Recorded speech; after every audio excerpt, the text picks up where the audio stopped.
할렐루야. 오늘은 솔로몬입니다. 사무엘하 12장 24절에서 25절입니다. 다윗이 그의 아내 바세바를 위로하고 그에게 들어가 그와 동침하였더니 그가 아들을 낳음에 그의 이름을 솔로몬이라 하니라.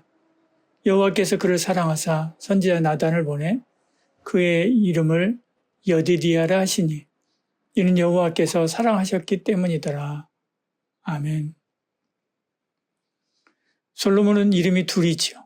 오늘 읽은 성경에서 보시듯이 하나님은 그를 사랑하여 여디디아라고 이름을 짓습니다. 사랑받는 자라고 하는 뜻이지요. 그러나 그의 아버지 다윗은 그의 이름을 솔로몬이라고 짓습니다. 자신은 전쟁의 왕이었지만 아들은 평화의 왕이 되기 원하는 마음에 써 있지요.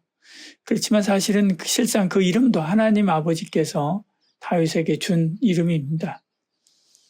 역대상 22장 9절에 이렇게 이야기합니다. 보라, 한 아들이 내게서 나리니 그는 온순한 사람이라. 내가 그로 주변 모든 대적에게서 평온을 얻게 하리라. 그의 이름을 솔로몬이라 하리니 이는 내가 그의 생전에 평안과 안일함을 이스라엘에게 줄 것임이니라 말씀하죠. 그만큼 하나님은 그를 사랑했다라고 하는 의미입니다. 그렇지만 그의 삶은 기대에 부응하지 못하지요. 이스라엘 역사상 가장 지혜로웠고 가장 풍요로운 시대를 열었고 또 지혜의 왕으로 불렸지만 인생 마지막에는 마음이 온전하지 못했다라고 기록합니다. 열왕기상 11장 4절에요. 솔로몬이 나이가 많을 때 그의 여인들이 그의 마음을 돌려 다른 신들을 따르게 하였으므로 왕의 마음이 그 아버지 다윗의 마음과 같지 아니하여 그의 하나님 여호와 앞에 온전하지 못하였으니 이렇게 말씀하죠. 더 뒤로 가면 아예 하나님의 진노했다라고 이렇게 말씀합니다. 열왕기상 11장 9절에 보면 여호와께서 그에게 진노하시니라. 여호와께서 일찍이 2번이나 그에게 나타나시고 이 일에 대하여 명령하사 다른 신을 따르지 말라 하셨으나 그가 여호와의 명령을 지키지 아니하였으므로 여호와께서 솔로몬에게 말씀하시되 내게 이러한 일이 있었고 또 내가 내 언약과 내가 명령한 법도를 지키지 아니하였으니 내가 반드시 이 나라를 내게서 빼앗아 내 신하에게 주리라 말씀하죠. 바울은 갈라디아 3장 3절에 이렇게 말씀합니다. 너희가 절이 섞느냐? 성령으로 시작하였다가 이제 육체로 마치겠느냐? 솔로몬이 딱 이런 사람이었지요. 우리는 솔로몬이라고 하는 인물을 상고하면서 하나님 앞에서 우리가 어떻게 살아야 할지 함께 생각해 보기를 소원합니다.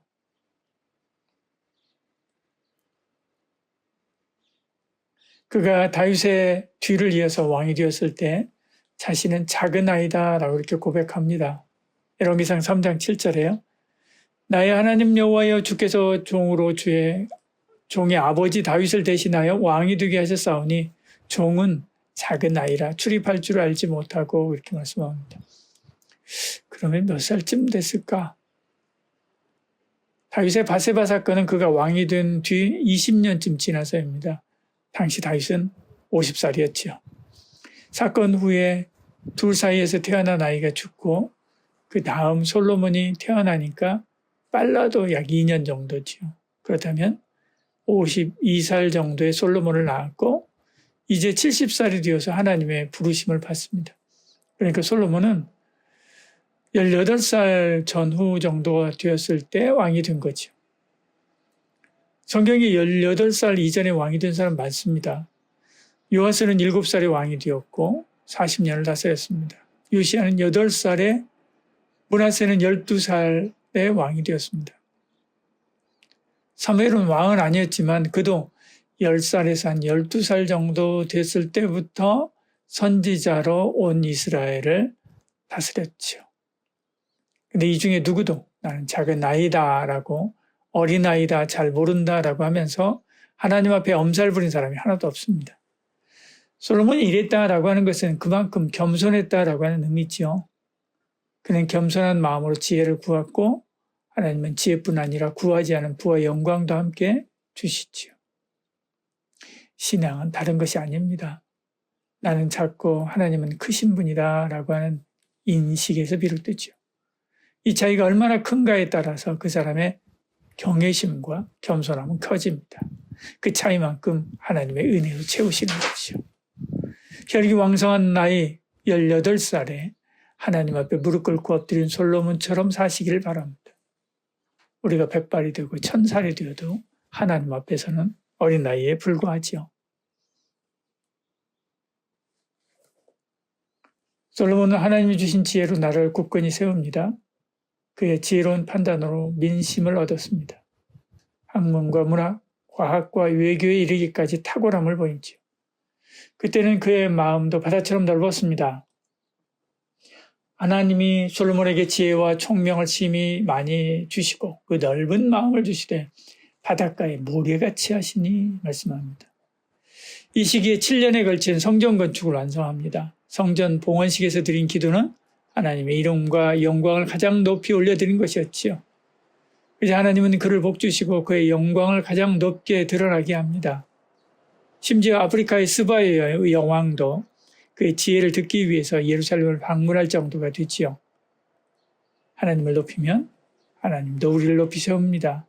하나님을 감동시키면 하나님도 우리를 감명하게 하십니다.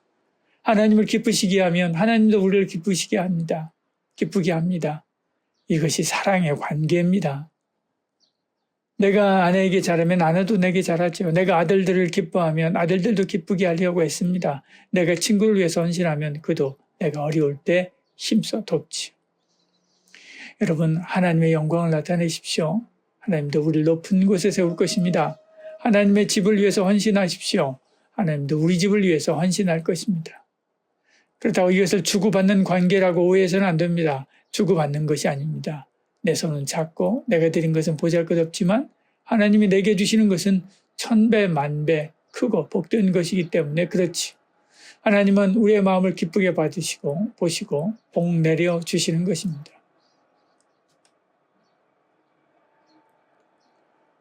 솔로몬은 수많은 이방 여인들과 혼인합니다. 그 여인들이 고향을 그리워하고 옛적에 섬기던 신들을 섬기게 되죠. 처음에는 그들이 정략 결혼으로 자기 고향을 떠나 먼 나라에 와서 사는 것이 안쓰러워서 눈 감아 주었을 수 있습니다. 그러나 그것이 점점 세력을 얻게 되어서 민간에 퍼졌을 뿐만 아니라 급기야 솔로몬의 마음까지 점령하게 되지요. 열왕기상 11장 4절 5절에요. 그의 마음을 돌려 다른 신들을 따르게 하였으므로 이렇게 말씀하죠. 처음 지혜는 흐려지고 믿음은 변질됐습니다. 이것을 인권이라고 할 수도 있습니다. 다른 문화를 인정하고 다양성을 인정하는 것일 수도 있습니다. 그래서 조금씩 허용하고 타협하다 보면 결국 우리를 무너뜨리는 결정적인 것이 될 수 있습니다. 특히 신앙 문제는 단호해야 됩니다. 하나님 앞에서 예 아니면 아니요만 있습니다. 가장 위험한 유혹은 날카로운 총검이 아니라 조용히 스며드는 것입니다. 우리 안에 이런 우상이 있는가? 네, 살피고 점검해서 버려야 되죠.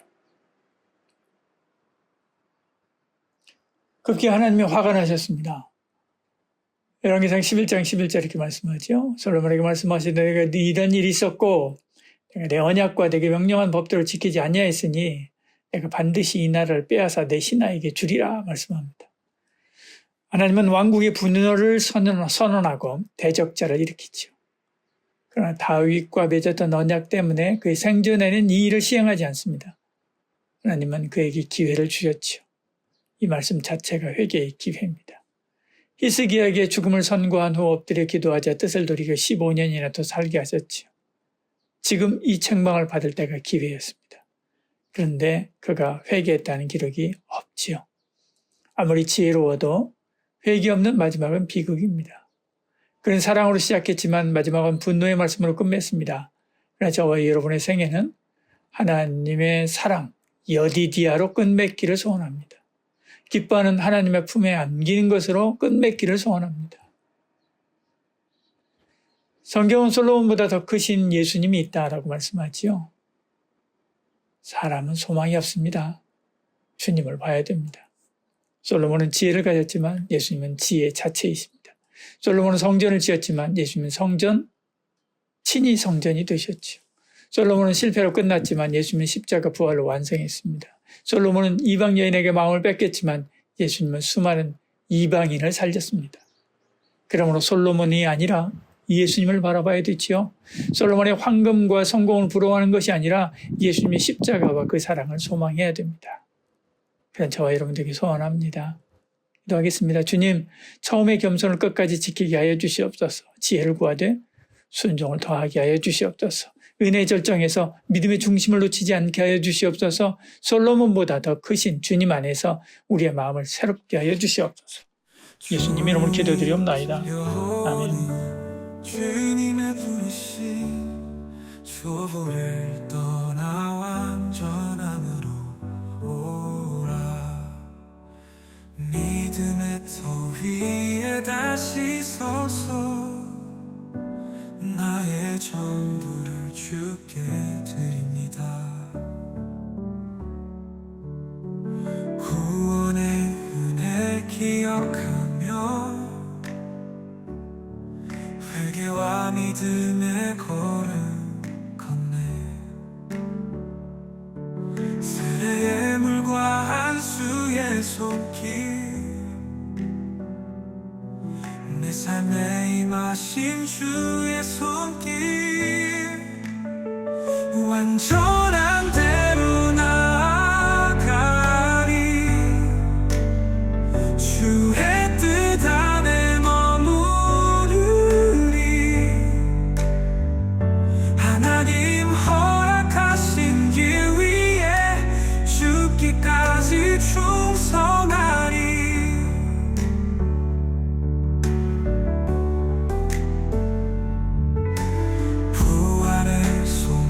가슴에 품고 심판의 날도 두렵지 않네.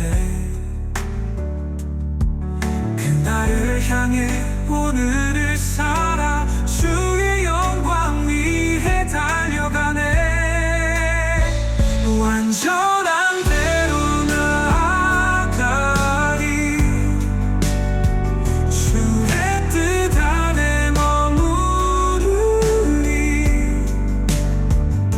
하나님 허락하신 길 위에 죽기까지 충성하리. 때로는 억울한 마음 들어도 주가 맡기신 사명 감사해. 은혜로 주신 이 헌신의 길 그 안에